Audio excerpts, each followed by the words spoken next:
안녕하세요. 반갑습니다. 비트코인 뉴스팡입니다. 2025년 최대 25만 달러 전망, 가장 현실적인 목표가는 이라는 기사 가지고 전화 분석해 보도록 하겠습니다. 다양한 이 비트코인에 대한 전망들이 있는데 그 구체적인 전망과 그리고 이유들을 같이 분석해 볼 예정이고요. 뒤에 또 이더리움에 관한 구체적인 재미난 내용들이 있으니까 기대해 주시고 끝까지 한번 들어보시기 바라겠습니다. 도움이 되시다면 좋아요, 구독, 댓글, 알림 설정하셔서 최대한 빠르게 정보 받아보시길 바라겠습니다. 마네크, 펀드스트레스, 스탠다드 차타드 등 주요 분석 기관들이 2025년 비트코인의 가격 상단을 18만 달러에서 25만 달러로 예측을 하고 있다라는 내용입니다. 기관 수요의 확대, 그리고 현물 ETF 유입 급증, 그리고 글로벌 유동성 증가가 주요 근거로 지금 제시를 되고 있습니다. 제가 이전 영상에서도 자주 언급을 해드렸던 내용들이죠. 분석을 해드렸던 내용들인데 그 영상도 참고해 보시기 바라고요. 지금 아서 헤이즈 같은 경우 비트코인은 법정화폐 공급 전망에 따라 움직인다라고 하면서 유동성 확대가 가격을 끌어올리고 있다라고 분석을 하고 있습니다. 웰리우 같은 경우도 이 온체인 분석에서 리스크 신호가 하락하고 있고 이는 매수 유동성이 우세한 환경임을 뜻한다 라고 설명을 하고 있습니다. 그는 2023년에서 2024년에 동일한 구조에서 비트코인이 200% 이상 상승했다라고 하면서 현재도 유사한 패턴이 전개 중이다라고 이야기를 하고 있어요. 그래서 차트를 한번 가져와 봤습니다. 지금 이제 비트코인 리스크 시그널이라는 이 차트고요. 이게 지금 비트코인의 가격이고 그리고 이게 이제 로컬 리스크 모델이라는 차트입니다. 근데 이 신호를 보면 이제 2023년에서 2024년까지 이 구간 동안 지금 상승했던 이 구간을 말하는 거고, 이때 이제 리스크 시그널이 이제 그 하단에서 계속 머물러 있었을 때 이때를 말합니다.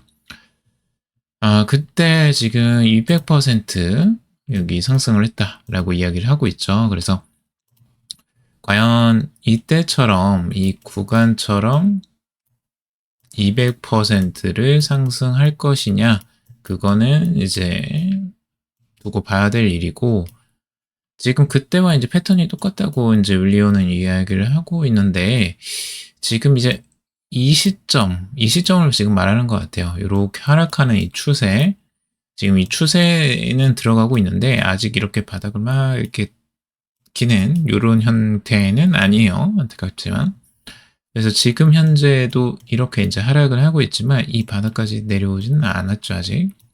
그래서 이 구간으로 이렇게 내려가면서 이런 현상들이 나타난다면 이제 비트코인이 전반적으로 환경이 우세한 환경으로 바뀌는 거 아니냐라고 보는 것 같아요.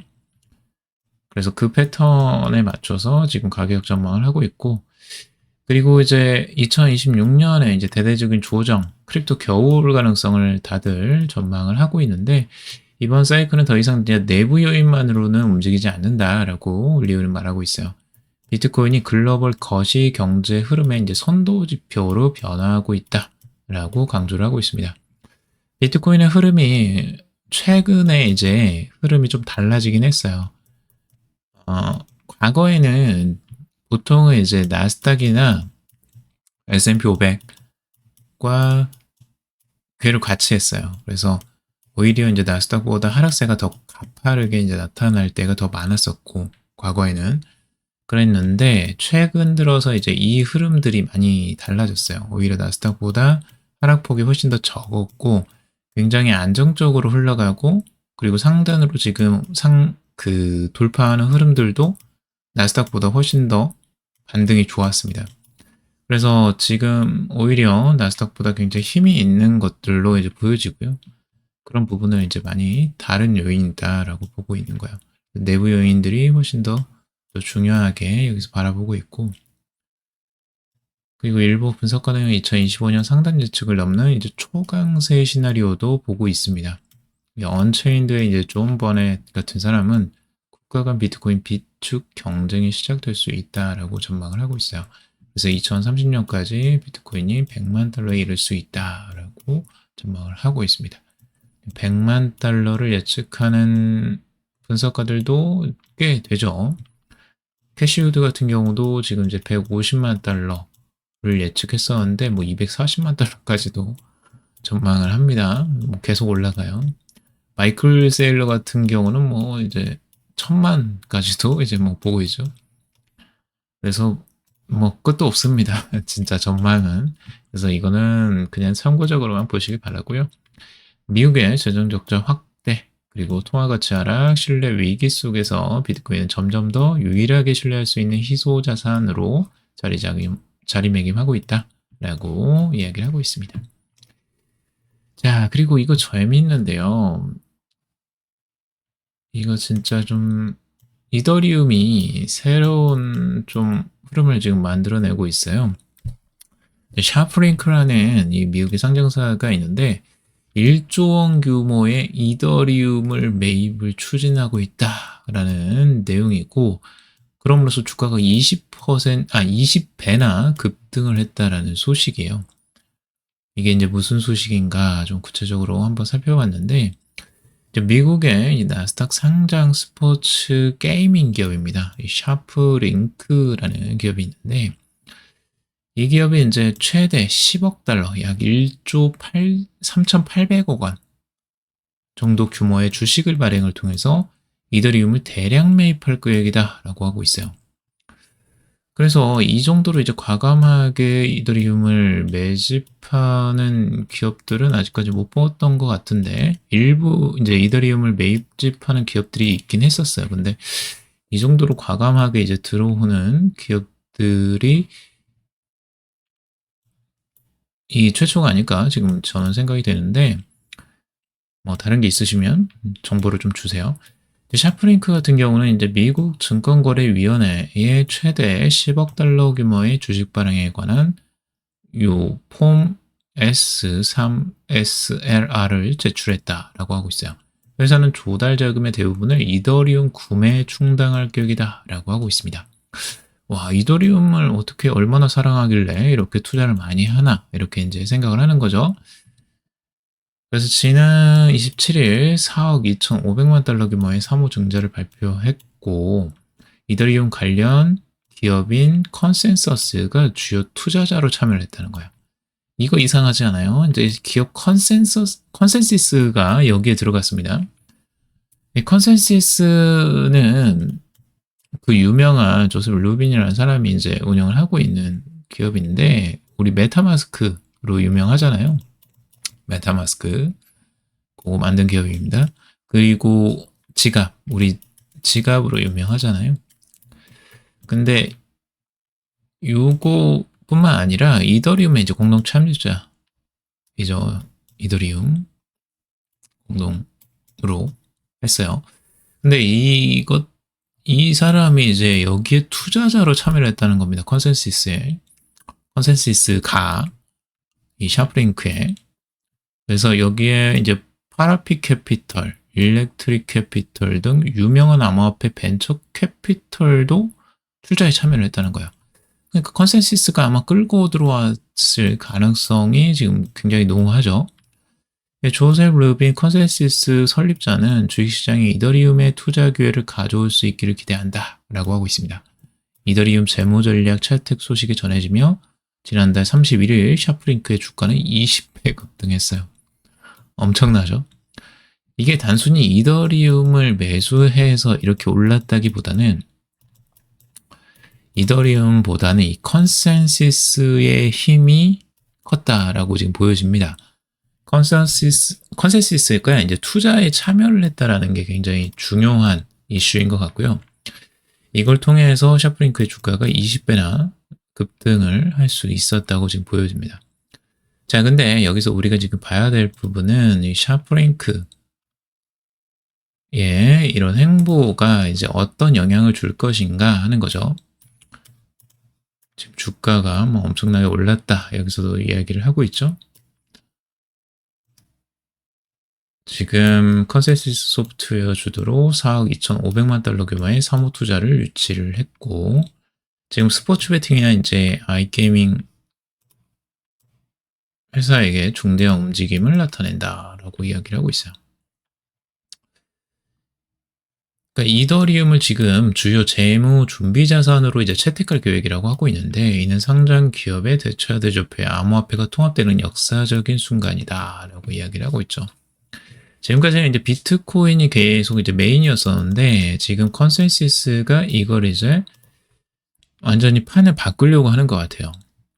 비트코인이 지금 메인으로 가 있는데, 이제 이더리움을 메인으로 하는 회사들을 키워보겠다라는 것으로 지금 보여지고요.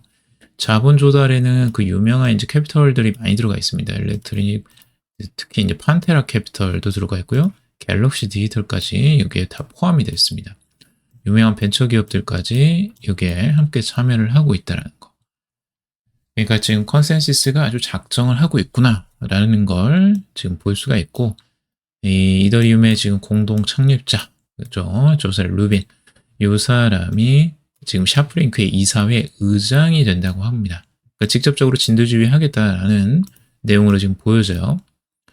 이렇게 해서 주가를 이제 키우고, 탈중앙금융 신화인증 인프라에서 이제 생태계 전문성을 활용해서 이더리움을 기업 금융 전략에 더 깊이 통합하려는 컨센서스의 증가하는 추진을 반영한다 라고 하고 있습니다. 아무래도 이제 컨센서스가 본격적으로 이제 사업을 확장시키려고 하는 그런 느낌도 좀 있고, 그리고 이더리움을 제대로 이제 키워보겠다 라는 좀 그런 작정을 한 느낌도 들어요. 지금까지는 이런 좀 뜨뜻해지긴 했거든요. 이더리움을 막 적극적으로 막 매수하고 이런 느낌보다는 이런 공격적인 형태들이 잘 보여주진 않았는데, 이번에 되게 공격적으로 지금 투자가 들어가는 것으로 볼 수가 있고, 그리고 이더리움이 이렇게 이제 들어가게 되면 이제 다른 기업들도 조금 더 탄력을 받겠죠. 지금 이더리움을 매수해서 주가가 이렇게 20배나 상승을 하는 모습을 보고 다른 기업들도 이제 따라 들어갈 가능성들이나, 아니면 이제 컨센서스가 이더리움을 이제 자본주의금으로 이제 가져가려고 하는 기업들에게 이제 뭐 자문을 해줄 수도 있고요. 컨설팅 같은 것들을 해줄 수가 있고, 아니면 이제 투자가 일부 조금이라도 들어갈 수도 있겠죠. 이렇게 되면 이제 완전히 이야기가 달라져요. 기본적으로 지금 이더리움에 굉장히 좀 냉정한 시장이었는데, 지금 이더를 이렇게 막 과감하게 기업들이 이제 매수를 하게 만드는 분위기를 만들어내면 요것도 이제 다른 분위기를 하나 만들어낼 수 있겠다라는 생각이 좀 들긴 합니다. 그래서 좀 판을 바꾸려고 하는 요 느낌이 많이 들고요. 지금 이더리움 커뮤니티에게 흥미진진한 시기다. 그리고 록과 팀과 함께 이더리움 기회를 공개 시장에 가져오게 되어 기쁘다라고 이야기를 하고 있죠. 정말 흥미진진해지는 것 같아요. 이 판이 지금.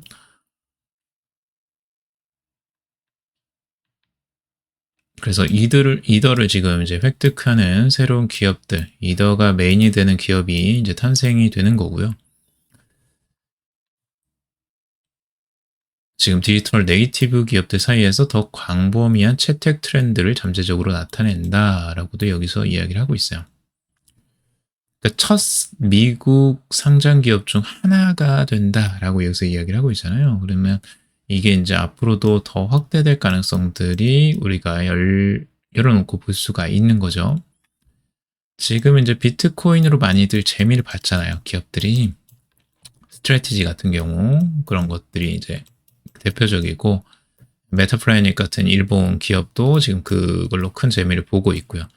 그런 기업들이 이제 계속 늘어나고 있으니까 이제는 비트에서 이더로 이제 그런 트렌드를 이제 넘어가서 이더를 가진 기업들, 이런 지금 샤프링크 같은 기업들이 다시 이렇게 이제 후속적으로 따라가는, 예전에 이런 것들이 있거든요. 그러니까 비트코인이 오르고 그 다음에 이더가 그 다음에 따라 오르고, 비트가 이제 한참 상승한 다음에 이더가 따라 상승하고, 그 다음에 이제 다음 알트코인들이 이제 따라 상승하는 이런 패턴들이 예전에 몇 번 있었어요. 그래서 알트장이다 뭐다 이런 이제 그런 것들이 나왔죠. 근데 지금 그 패턴으로 만약 이제 가게 된다면 비트코인을 매집하는 기업들과 그리고 이더리움을 매집하는 기업들이 이제 순차적으로 이렇게 따라 올라가는 이런 흐름들까지도 이제 반영을 할 수가 있는 거겠죠. 근데 이제 이더가 그만큼 올라줘야 되겠죠. 올라줬을 때 이제 그게 이제 실현이 되는 거니까. 그래서 이더의 지금 움직임들도 우리가 좀 관심 있게 지켜볼 필요가 있어 보이고요. 컨센시스, 조셉 루빈이 지금 세운 회사이고 이더리움의 공동 창립자로서 지금 이더리움을 엄청나게 지금 확장시키려고 하는 그런 움직임이 좀 보여집니다. 이게 지금 그 샤프링크의 주가 차트예요. 단기적으로 그냥 엄청나게 오르죠. 말도 안 되게 정말 상승을 했어요. 지금 뭐 3달러, 4달러 뭐 이 정도였었는데 지금 가격이 76달러입니다. 말도 안 되는 상승 폭이 나왔어요. 자, 비트코인 최고가 경신에도 이제 거래소 거래량 하락, 기관 투자의 주도 원인이라는 기사입니다. 지금 이제 최근에 이 최고가를 이제 경신하고도 비트코인이 이제 뭐 큰 막 거래량이 터지고 이런 것들이 안 나타났다는 거죠. 이런 것들은 이제 상승장을 주도하는 게 기관 투자자들이 주로 이제 장외 거래로 비트코인을 매입하는 게 주요 원인이다라고 분석을 하고 있어요. 지금 여기에 이제 이번에 상승 패턴을 만들어낸 거 결국에는 이제 기관들이라는 거죠. 기관들이 대부분 주도를 한 거고, 우리가 사용하는 이제 바이낸스, 업비트, 빗썸 같은 이 중앙거래소의 거래량 감소가 지금 계속 일어나는데, 이거는 기관 주도형이, 기관이 들어가지 않고 이제 개인들이 주로 거래를 하기 때문이다라고 하고 있어요. 거래들은, 이 기관 투자자들은 이런 이제 중앙거래소보다는 이 장외 거래, 외부를 통해서 이제 투자를 하는 이렇게 매입을 할 수 있기 때문에 그래서 거래량이 이제 좀 적다라고 이야기를 하는 거고요. 개미 투자자들의 이제 광풍이 촉발한 과거 상승장과 지금 달리 이번 랠리는 기관 자금 유입, 거시 경제 개선 등 이 전례 없는 공급 압박 등 구조 요인에 기반하고 있다라고 하고 있습니다. 이게 패턴이 많이 다르다는 거예요. 기관 중심의 시장, 지금 현재에는 개인 투자자는 관심이 없어요. 지금 관심이 거의 없습니다. 뭐 최고점을 찍었다, 뭐 보지도 않아요. 그거.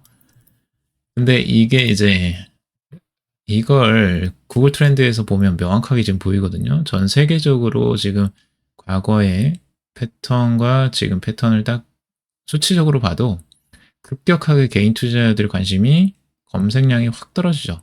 지금 비트코인이 100을 찍었을 때가 2024년 11월부터 16일까지, 10일부터 16일까지 가장 이제 높은, 최근에 가장 높은 수치를 보여줬고, 근데 거기에 비하면 지금 27 정도밖에 안 된다는 거예요. 그만큼 비트코인의 관심도가 굉장히 떨어진 상태, 개인 투자자들은 거의 관심이 없다라는 거예요. 자, 그리고 이제 코인베이스의 이제 어플의 랭크를 보더라도 이게 명확하게 보이는데 407입니다. 전체 어플 중에. 그러니까 거의 뭐 관심이 없어요. 코인베이스 어플은 이제 미국을 대표하는 그 어플이거든요. 이제 코인 거래에 가장 이제 그 중심적인 이 지표 중에 또 하나예요. 개인 투자자들이 얼마나 지금 이제 암호화폐 시장에 미국의 암호화폐, 미국 사람들이 얼마나 관심을 가지고 있느냐를 이제 측정하는 건데 407이면 거의 뭐 진짜 완전 관심이 없는 수치예요. 그러니까 이런 것들을 보면 우리가 지금 어느 수치에 와 있는지를 알 수가 있거든요. 실제 이제 이게 올라갔을 때는 뭐 3위, 5위 막 이렇게 굉장히 상단까지도 올라갑니다. 그때는 진짜 과열 양상, 거품이 일었을 때 그때가 가장 이제 심각하게 올라가는 때고 지금은 아직까지는 그런 행보는 아니라는 거예요. 그러니까 개인 투자자가 이렇게 관심이 없다는 건 그만큼 지금은 거품이 끼지 않았다는 거예요. 이 시장 자체가. 시장 자체는 아직까지 거품이 없고 기관 투자자 위주로 지금은 계속 매수가 일어나고 있고 그러니까 이 장이 되게 차분하게 지금 움직이잖아요. 막 그렇게 등락이 확 이렇게 움직이지 않잖아요. 조용조용히 이렇게 사모으는 겁니다. 기관 투자자 같은 경우는 이렇게 분할해서 계속 사모아요. 마이클 세일러 같은 경우 지금 계속 분할해서 사잖아요. 일주일 단위로. 요즘엔 일주일 단위로 거의 사버려요. 그러니까 계속 사는 거예요. 그냥 쭉쭉쭉. 근데 이게 이렇게 점진적으로 그냥 사기만 하고 거의 팔진 않잖아요. 또.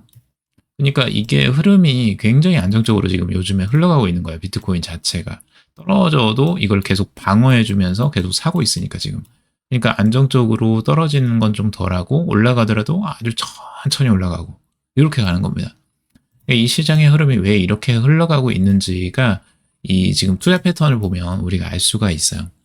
그래서 굉장히 지금은 안정적이고 떨어지더라도 되게 뭔가 좀 안심을 하고 시장을 볼 수 있는 지금은 구간이다라고도 볼 수가 있는 거죠.